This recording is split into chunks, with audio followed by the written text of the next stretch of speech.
All right, I think everything is plugged in and we are good to go. Top of the morning to you. This is video 758. I have a little black kitty cat that's just out of sight here that's sitting on my keyboard. Yeah, so the video may cut off. I hope it doesn't, and you're getting this glorious belly up view of my non-existent breasts. I'm embarrassed. Um, but anyway, uh, did I say 758? Yeah, I think it is 758. Anyway, kind of want to give an update. One trans at middle age. I'm one trans at middle age. You might be one trans at middle age. Uh, but some goings on. It probably need to be cataloged. Uh, I woke up this morning and just was like, something's going on, and it was 5 o'clock, and I was like, okay, I don't get up at 5 o'clock for anything, and I was like, okay, well, while I'm up, I guess I'll go for a walk. And last night when I got home from work, my usual sit on the chair and do nothing, it didn't work. I wanted more than what was going on in my life, and I think I know what's going on. Um, I think uh, that I've met somebody that I don't want to say impress because this nothing about this impressive. Maybe my hair being long, I don't know. But um, there's a bit of when you're younger, and I can only speak to this from the male side of things. You know, there's a bit of competitiveness. Rewind that. Redo that. Do Willy Wonka here. Pause that. Rewind. Uh, I was raised, the environment that I was raised in, I was programmed in, said that as a male, you could attract a mate, let's say, by working out, having a body that was, physically fit, or, again, it's each species, I think, on the planet here, uh, has some sort of mating ritual or something. Certain birds, they do a little dance, they do little things. Animals sing. I mean, it's just there's something we do in our nature, I think, that we try to make ourselves more appealing. That's probably a good word. More appealing to attract a mate. Peacocks may raise their feathers, or look at me. Um, and so I think that because and this is up here, not cognizant, but maybe that's I should say back here. can't see can't see behind your head, right? On your own. Um, I let a lot of things go. I mean, obviously. I weigh earlier in the week I weighed 367 and a half pounds. Uh, the most I have ever weighed in my life has been where I am right now. 380. No, 370, I think was the most I had weighed in my life. Ever. Ever, ever, ever, ever, ever. Before I transitioned, I was pulling in at, 310, 305. And then after I transitioned, um, I lost a little bit of weight as I lost body mass, but it was still, in the upper 300s. And then I had to lose all the weight for the surgery, and I got down to 227, whatever. We know that. It's all ancient history.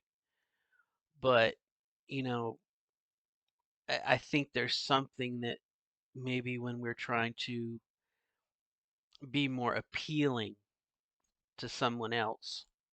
It's just, I don't know. It's in my nature to try and live better, look better, whatever, whatever, whatever, whatever, whatever. And so I have just not had that incentive for years. Years. I got divorced in 2017. The end of my marriage was 2016, and if we go further back than that, because once you get married, you don't give a shit about your body. You let it go to crap. And so probably we're looking at, maybe 2005 or 4 maybe. 2004 was the last time that I really cared about my appearance. I'm gonna block this. Sorry, you have to imagine. Have my son here. Hi. I'll keep talking. So 2005 was the last time I really gave a crud about my appearance and everything else. And so I attracted my mate, and we got married and whatnot, whatnot. And you just let yourself go. You just don't care. Uh, because you're married, right? Your spouse isn't going to leave you because you gained weight. And the reverse was true for my spouse. She, without, I'm not trying to sound negative, just, she changed stuff in her life to make herself more visually appearing, and more appear up, not appealing, excuse me. And anyway, so, once you attract a mate, you get married, you kind of, loosen that up a little bit. And it wasn't until I got told that I couldn't have surgery because I was, uh-oh, I think the cat paused the video. We'll see. Um, the little black cat, May, up here, you can't really see her. You can see this is my son Bucky. He's the kitty soldier. Um, but where were we? I'm sorry, I got derailed. You ask a crazy cat woman about her cats, she's gonna talk about her cats. I'm sorry. Where were we? So anyway, I'm really off track, aren't I? We'll push through it. We'll push through it together. Blah blah blah blah blah. So surgery, lost a bunch of weight, and I was divorced then. And maybe a little bit of that. You know, I want to look good to attract a mate, maybe. And then I kind of realized that cis guys have no interest in trans women, and I wasn't gay that I know of, right? So I was not looking at women, you know. So I just kind of resolved that, hey, asexual, and which I may have been all along, I don't know. And wasn't going to happen. I wasn't. I'll talk to you. I wasn't going to attract a mate. I was going to kind of die the crazy old cat woman that I am, and that still may be true. But about a week ago, someone had reached out to me, and we started chatting, and it was like, okay, my body started. Okay, now something. Hang on. Let's make sure the video doesn't pause. Okay, something attracted their interest. Okay, we're alone again. We can talk. Uh, you know, this person reached out to me, and we started kind of flirting and hobnobbing and whatnot. And I think that kind of woke up some of those, you know, uh, basic instincts, those instincts inside of us, me, maybe you. That's like, okay, I've got to, you know, it's time to dust off the tail feathers and kind of get myself in order. And so I kind of feel like that's what's going on. And that's why this morning when I woke up, my first thought was, well, rather than sit on here in the chair for an extra hour, I'll go for a walk. And so that's what we did. So I don't know if it'll bear fruit, but I think that's kind of what's going on in my life. And we probably could talk about that too while we're here. I'm sorry, I also snored a lot last night, which my throat is just might be time to break out the CPAP machine. If you want to know more about me, I'm also bleeding. There was blood in my urine this morning, which is I don't know what that's from. I have a suspicion I was dilated. See, yeah. Now it's clicking into place. I dilated a little more last night. Guess why? Because back in my head, subconsciously, I'm thinking sex, right? Well, that part of my brain. Is that your id? What is your id, your ego, and your superego? I don't know. The inner workings of the brain. This is up here going, you better dilate because you might be having sex in a bit. And that's not my intent. It's not my intent. That's me speaking here. At the commander of my body that lives somewhere. The commander of my mech warrior that's inside of this mech, this bio mech that I live in. Um, you know, I'm not. That's not an active thought for me, but my body is kind of like going down the checklist. Okay, things we need to do, and so that's kind of where we're at. And I may be jumping the gun, again somewhere else in my brain.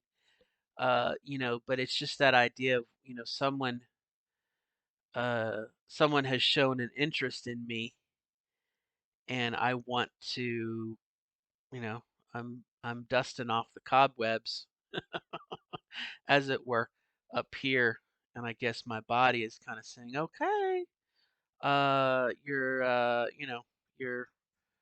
extremely obese, and you have free time, so why aren't you doing something about it? Maybe I don't know. I'm brainstorming.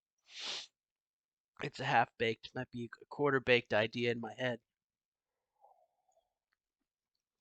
Let's talk about, again, you know, what does it mean, you know, and I thought about this too last night as I was talking or chatting with this person, I should say. We've been chatting on Messenger. I may be jumping the gun on this whole thing. And that's always the danger, I can remember a couple years ago when I met somebody playing Warhammer, and I was just taken in by them, and I focused my attention on them, and for a couple days we messenger kind of flirted a little bit, and then it turns out they were engaged to somebody else. I mean, they were just being friendly, and I took that as their interest. Shit, there's some hard reality here. When you're so starved, you see those pictures of children in Africa. It's an assumption, but the commercials, not necessarily the Sally Struthers commercials, but the old man with, you know, this is Pedro. Pedro will receive a cup of rice today. You can help Pedro in his village. For the price of a cup of coffee a day. You can help Pedro and his family. Da da da da da. You see the children that are just emaciated. You can see their ribs, and they're just barely alive. That image. Think about that as being my uh, social interaction with a romantic partner. Okay, with a is partner the right word? I'm so disconnected from the lingo. Uh, Partner. Yeah, partner is, life partner. Used to say your soulmate. Um, I would say more of your companion, life partner. When you're so starved for attention and you get it, you're like, ah, ah. So I hope I'm not jumping the gun. and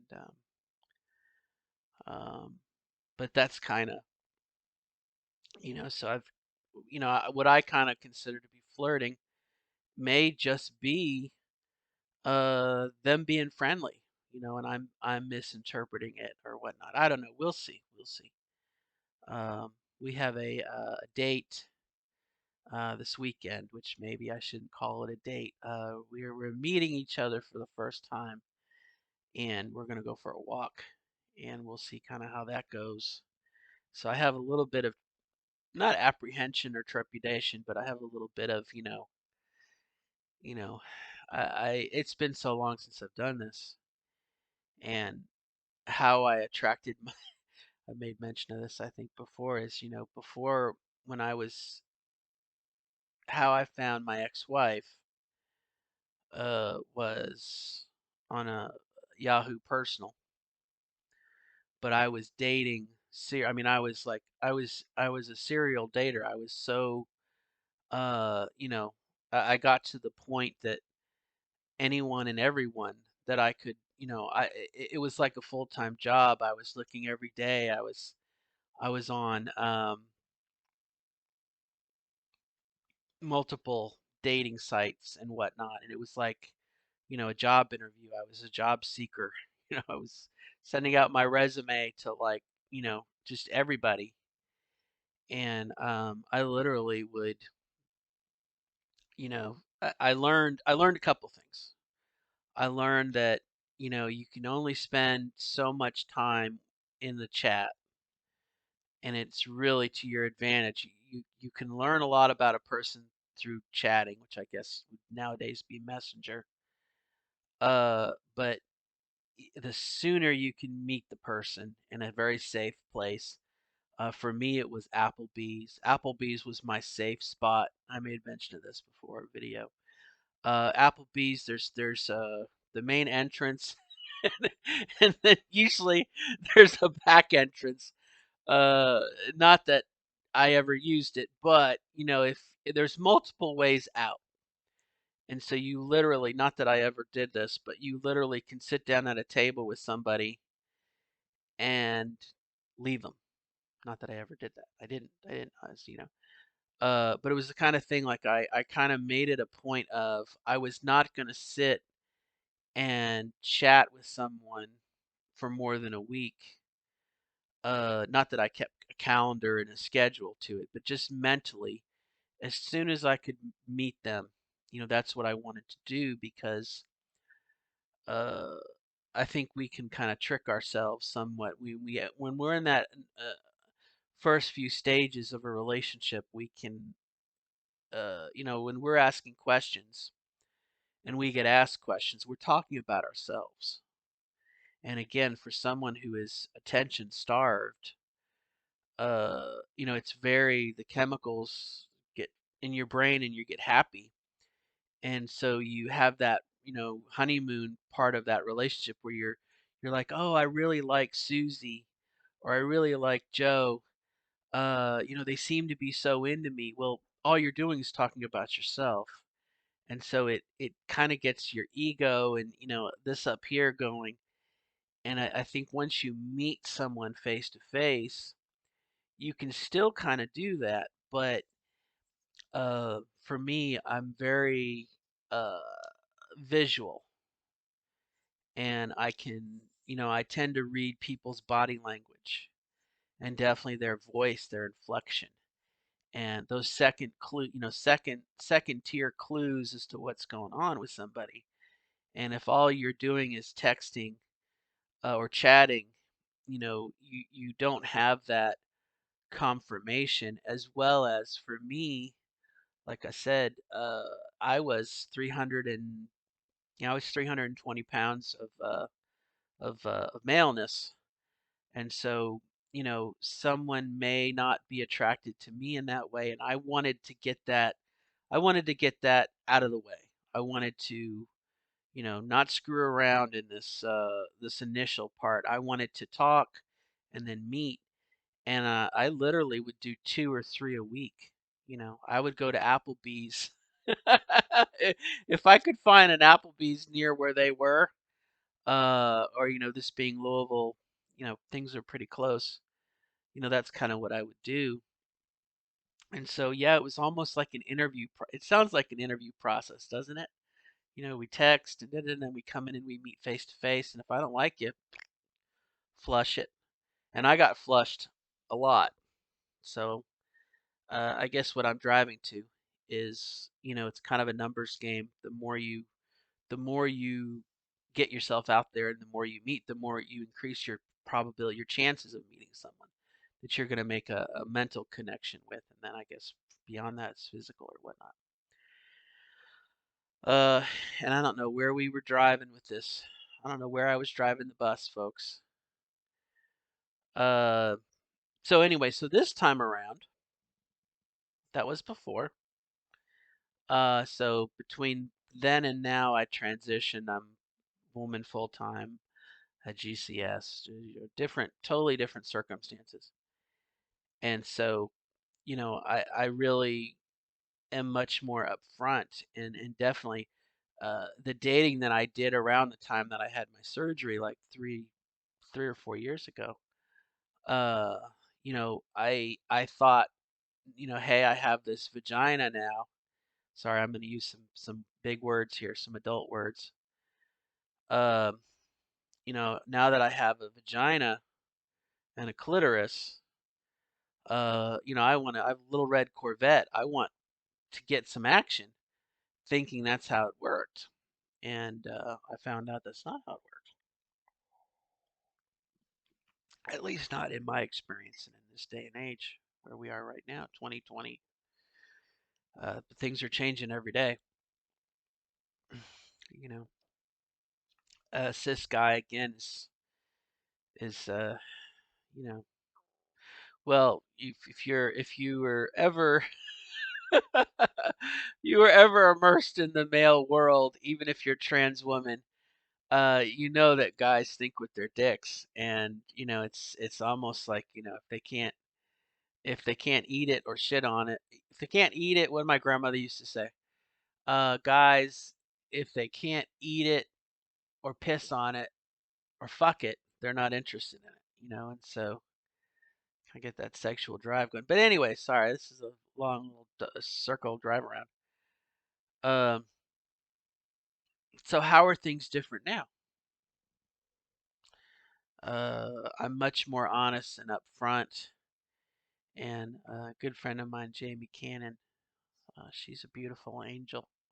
She's a nurse. I have a lot of good, beautiful angels in my life. Dawn is another beautiful angel. But, uh, Jamie at one point had said to me, she said, Robin, have you thought about dating within the community? And I was like, I don't want to date a trans woman. And I don't, I don't want more of me in my life. I want someone else. And that's kind of how I hit upon, kind of the trans man. Maybe a trans man might be, more up my alley. Um, and the trans men that I had come across through our support group, it seemed like they were all married. They were, and this is going to assume some assumptions here. I'm probably going to say some words that are not very nice politically, but they were lesbians. They were in a lesbian relationship and they transitioned. And so, they went from being a lesbian couple to a straight couple and they maintained that relationship. They had that connection to begin with. And, I'm not going to say that gay people are more in touch with their feelings than straight people. That's a huge assumption.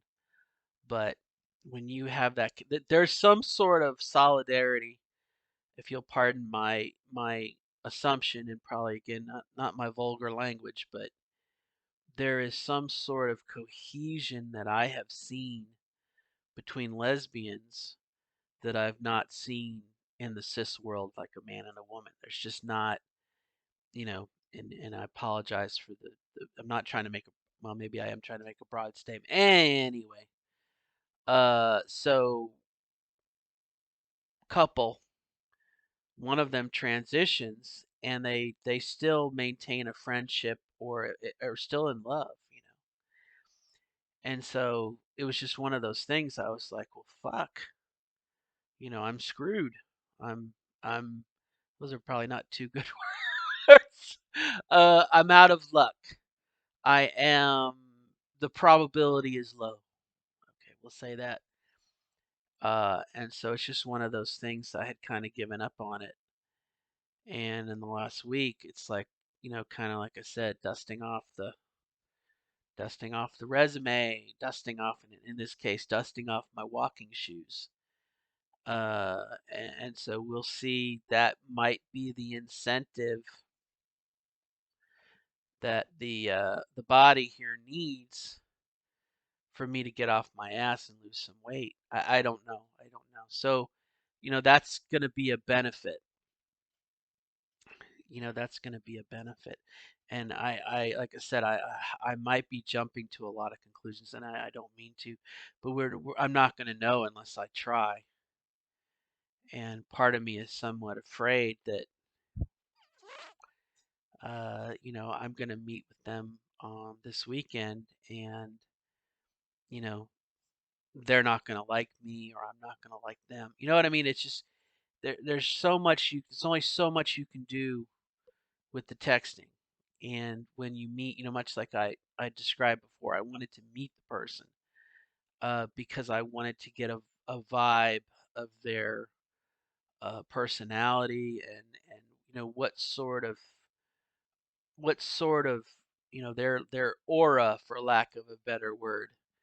You know, I wanted to see the whole package. I wanted to get an idea what type of person they were. Granted, we can be deceived. I know I was. I got married to someone who was not.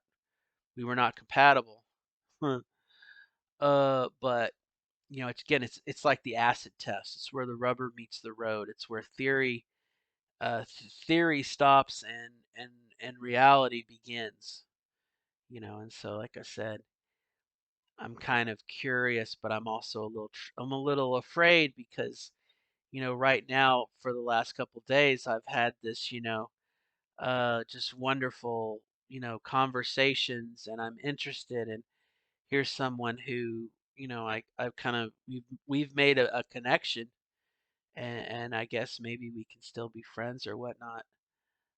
Like I said, I'm so starved. I'm so starved for attention right now, and but I'm honest.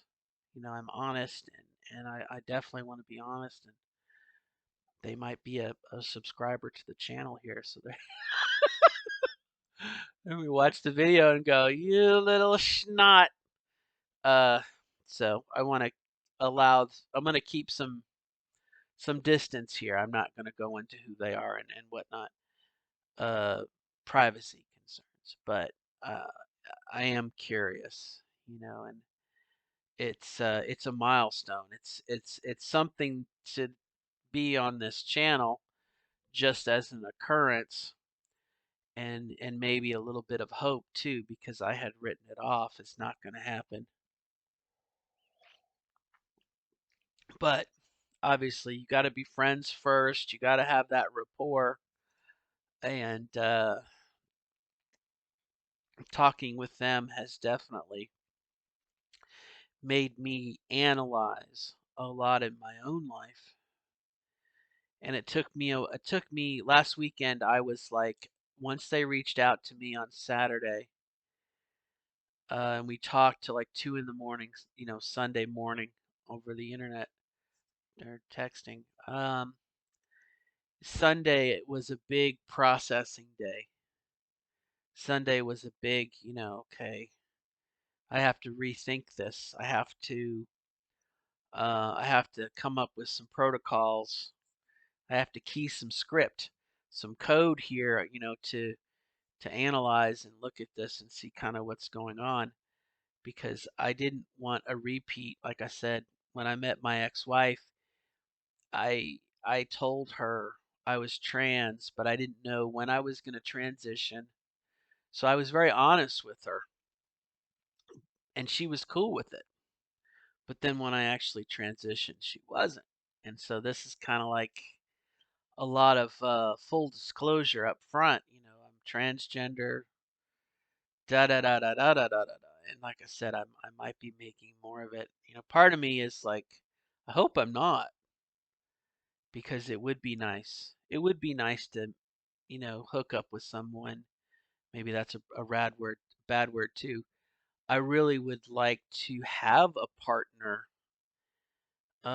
even if just as, again, not a sexual. This isn't a sexual thing.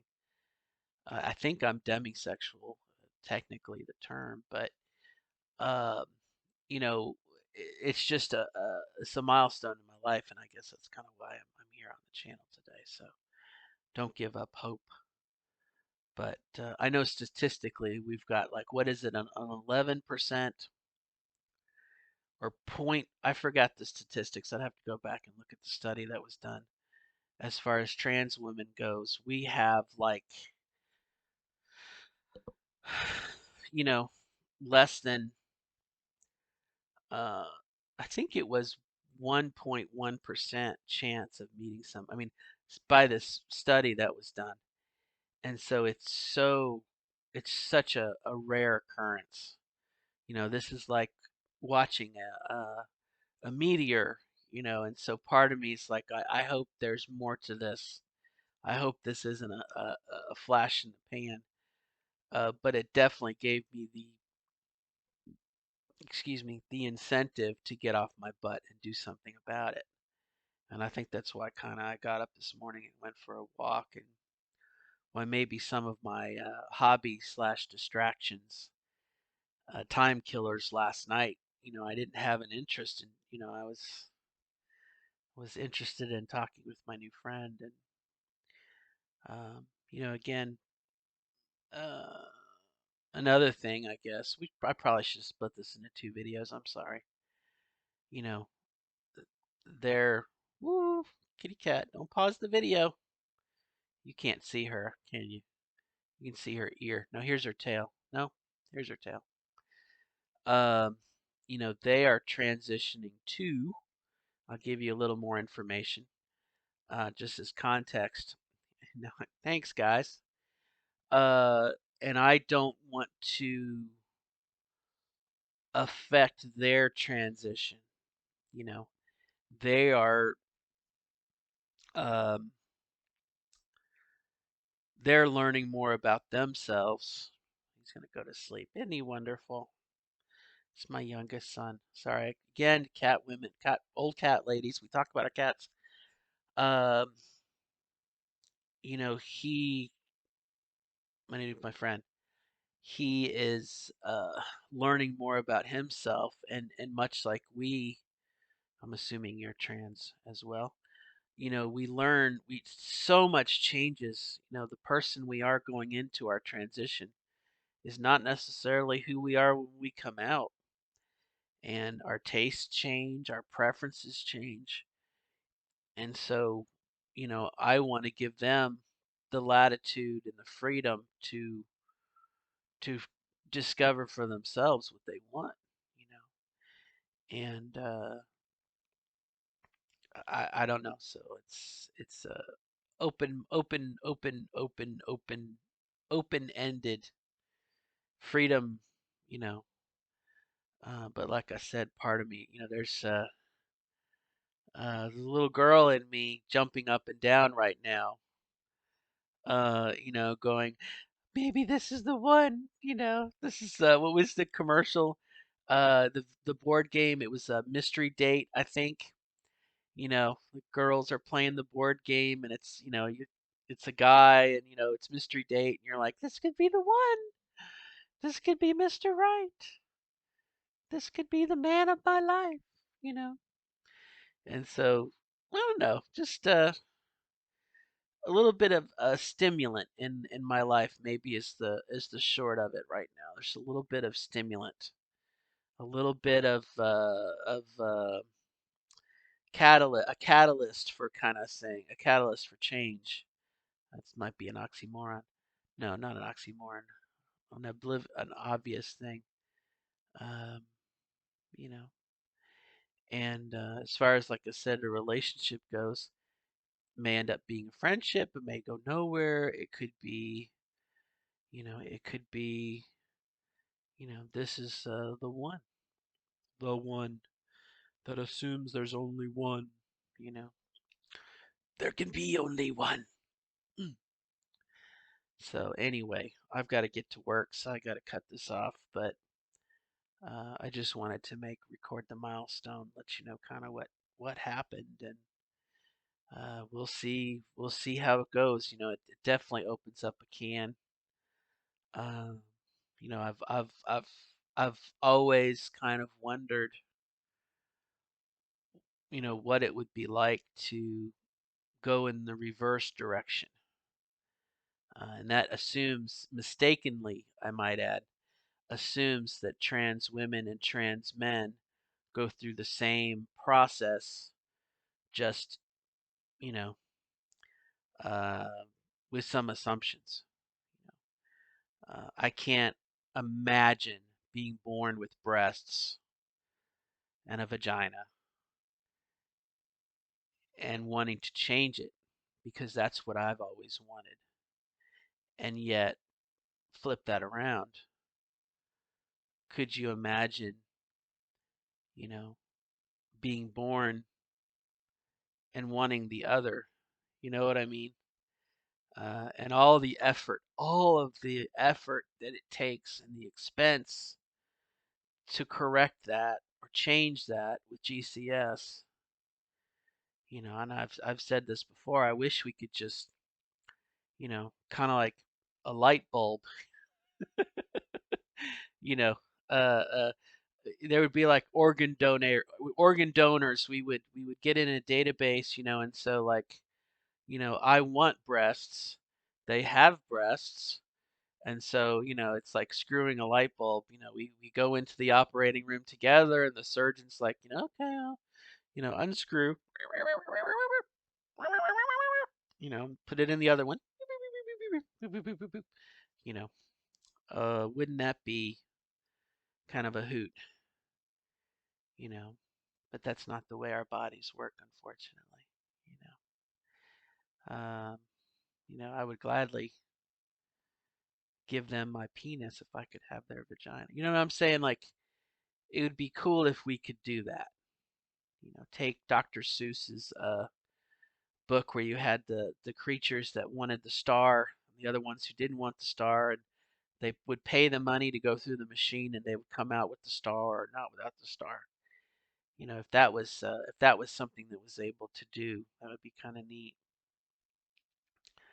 So again, like I said, the assumption that it's we go through the same process, just in reverse, or you know what I'm saying, like two point A to B and point B to A. I think it's not a good idea to think it's the same path, but there probably are you know, some things we have in common. Being growing up, uh, and we'd have to be in the same time frame, obviously, be born in the same span of time because you have society's influences and prejudices and norms. Someone specifically for me who grew up in the 80s, uh, you know, to have that bit of, being gay was on the verge of being accepted, when you had AIDS and everything, but, uh, you know, that feelings of shame and guilt and being not being understood, or when you're initially your first few years when you don't really have a word for it, you just feel like something's wrong, and you want to, then you learn what it is, and you're like, okay, I'm trans, I got to take care of this. How am I going to do this? How am I going to pay for it? And I got to wait, da, da, da, da, da, da, you know, to have those things in common, and maybe that's something that is nice about dating a trans person, is that they know exactly the degree of confusion and suffering that you've been through, you know, and cis people, they just don't get it. They've never had that, you know. I wake up and I'm so uncomfortable in my own body. And so anyway, all right, I gotta go now. I am gonna be late for work, so I'll have to upload the video tonight, I guess. But anyway, food for thought. And like I said, sorry for the length of it. I just wanted to share kind of what was going on in my life. Like I said, I woke up this morning and it was like, you better go for a walk. And I'm like, where the hell did that idea come from? You know? So, if it doesn't work out, we've learned a lot from it. And it's given me some incentive to lose some of this body. It's like I said, I'm the pilot in the mech here, and I'm mentally pulling the levers and my body moves, and for whatever reason my body just has ballooned up, for lack of a better word, and I hope this is some incentive to uh, to get off my butt, so we'll see. All right, I've gone over kind of long. Once again, I wish you the best of luck in becoming, I don't want to leave, go to work. I wish you the best of luck in becoming your authentic self as you define it, and good luck. Bye.